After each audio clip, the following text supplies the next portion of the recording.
बिहार के भागलपुर में एक बार फिर से धमाका हुआ है। धमाका इतना जबरदस्त हुआ कि आसपास का इलाका ही दहल उठा।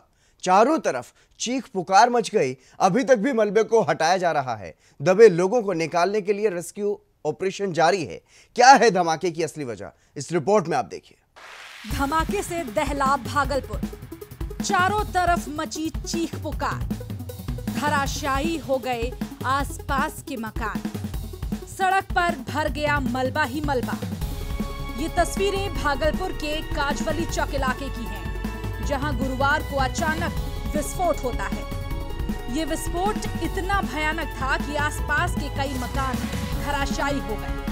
अभी तक दर्जनों लोगों की मरने की खबरें आ रही हैं, लेकिन अभी और भी लोग इस मलबे में दबे हो सकते हैं। कई लोग गंभीर रूप से घायल बताए जा रहे हैं।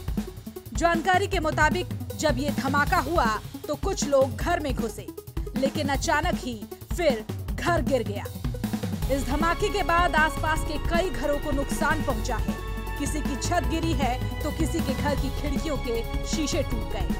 सड़कों पर मलबा पसर चुका था और काफी समय तक सिर्फ धुएं का गुबार दिखा। एक चश्मदीद लड़की जिसके पिता की इस विस्फोट में मौत हो गई, उसने इस घटना के बारे में आंखों देखा हाल कहा। हम रात में ही कलकत्ता से आए थे, खाना पीना खा के बस सोए हुए ही थे कि अचानक बहुत तेज आवाज हुआ और सारा घर गिर गया। जो बगल में घर था वो हम लोग के घर के ऊपर गिर गया। मेरे घर के अंदर रूम में पापा सोए हुए थे। पापा खत्म हो गए और मिलाती थी, वो मेरे घर में 30-35 साल से आती थी सोने के लिए, वो भी खत्म हो गई।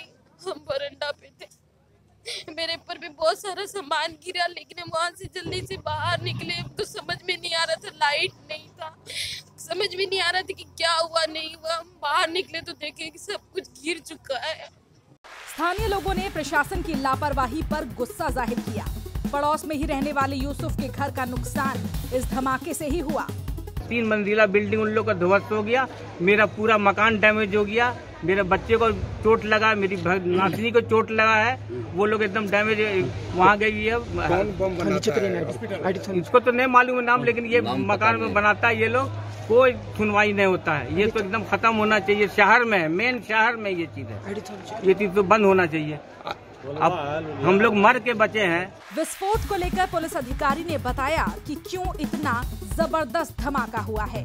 अभी इस पर बहुत जल्दबाजी होगा। शहर के बीचों ये बात अभी यहाँ पे जो ऊपर से बातचीत लोगों से कर पता चली है कि जिस घर के अंदर ये हुआ है उस घर के लोगों का पूर्व में भी इस तरह से एक्सप्लोजन होने से क्षति होती रही है। और संभवतः जैसा अभी यहाँ पे जुड़े आसपास के जो लोग हैं उनसे बातचीत करी है, तो उससे ये पता चल रहा है कि पटाखा इत्यादि बनाने का काम ये लोग पूर्व में करते रहे हैं।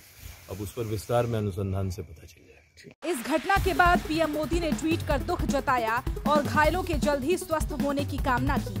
घटना के बाद राहत और बचाव कार्य भी जारी है, लेकिन इस इलाके में ये धमाका पहली बार नहीं हुआ है। इससे पहले भी कई बार यहाँ धमाके हो चुके हैं, लेकिन अफसोस पटाखे बनाने जैसी गतिविधियों को रोकने के लिए प्रशासन की तरफ से यहाँ कार्रवाई न होने से स्थानीय लोग खासे नाराज हैं। Bureau report R9 news.